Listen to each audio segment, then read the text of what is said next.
Kamu pasti pernah atau bahkan sering melihat pesaing bisnis kamu, kompetitor kamu memasang harga yang lebih murah dari harga pasar. Bahkan lebih murah daripada harga yang kamu pasang di toko kamu, padahal dengan barang yang sama. Tapi jangan panik dulu, karena pada video kali ini kita akan membahas mengapa hal itu bisa terjadi. Dan yang paling penting adalah bagaimana cara kita menyikapi hal tersebut.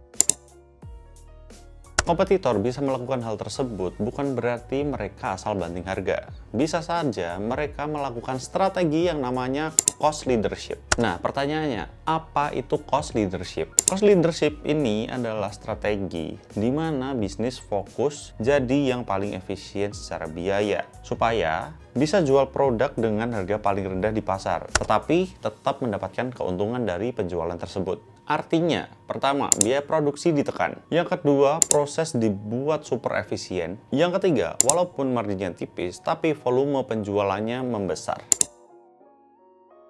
Selain strategi cost leadership, bisa juga mereka mempunyai tujuan lain. Yang pertama, mereka sedang berusaha untuk menguasai market. Mereka rela penjualan di awal tidak mendapatkan keuntungan atau mendapat keuntungan yang hanya tipis, akan tetapi brand mereka, produk yang mereka jual, merek yang mereka jual bisa dikenal oleh orang banyak. Yang kedua, memang mereka sedang bakar uang saja. Ada beberapa bisnis yang awalnya memang tidak mencari keuntungan, akan tetapi mempunyai tujuan lain. Nah, antara lain, menghabiskan stok yang ada atau untuk testing pasar. Yang ketiga, kondisi bisnis dan struktur biaya berbeda. Nah, bisa jadi untuk mereka yang menjual barang yang murah sekali dibandingkan dengan harga pasar, bisa saja mereka memproduksi sendiri barang yang mereka jual. Mereka mempunyai supplier bahan yang lebih murah daripada harga di pasaran, atau memang skala bisnisnya mereka memang sudah besar. Nah, sekarang pertanyaannya adalah, apakah semua bisnis, kompetitor, atau bahkan toko kamu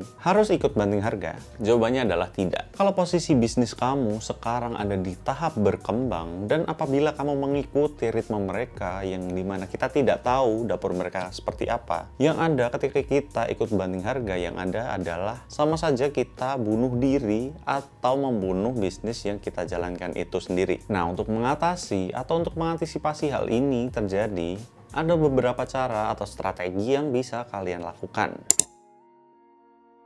Yang pertama, kita harus mengontrol emosi kita. Jangan ikut membanting harga hanya karena panik melihat harga yang dipasang oleh kompetitor kita. Kamu harus melakukan perhitungan sedetail mungkin agar bagaimana caranya ketika kamu melihat kompetitor memasang harga yang lebih murah, kamu bisa bersaing dengan mereka tanpa perlu banting harga. Namun, kamu bisa menyesuaikan harga yang ada di pasaran yang berpotensi bisa bersaing dengan harga yang mereka pasang. Dan tentunya kalian juga harus tetap mendapatkan keuntungan dari penjualan walaupun dengan penurunan harga. Yang kedua, tentukan posisi bisnis kamu. Apabila kamu tidak bisa menjadi yang termurah untuk harga produk yang dijual, tingkatkan value atau nilai dari produk yang kamu jual.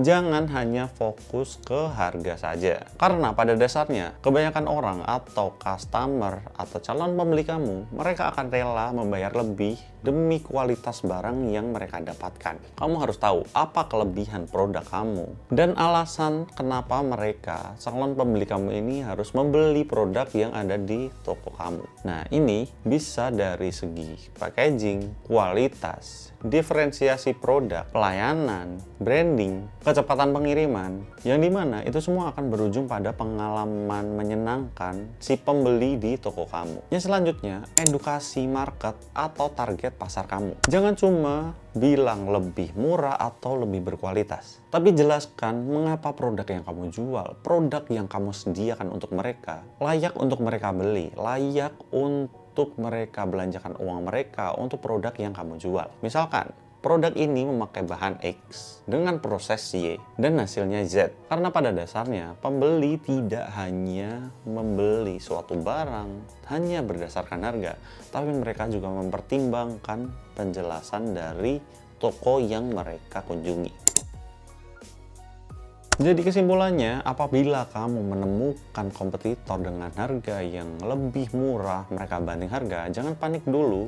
dan jangan ikutan banting harga. Lihat dan analisis lagi strategi apa yang cocok dengan toko yang kamu miliki. Analisis apakah produk yang kamu jual sudah bernilai dan memberikan alasan untuk para calon pembeli kamu untuk membeli barang yang kamu jual. Dan apakah pelayanan yang kamu berikan kepada setiap penjual kamu sudah maksimal. Jadi mulai sekarang jangan hanya fokus kepada yang termurah, tapi berfokuslah pada mengapa toko kamu paling layak untuk dikunjungi, untuk mereka beli barang yang mereka cari di toko kamu. Dan yang terakhir, sampai jumpa di video selanjutnya.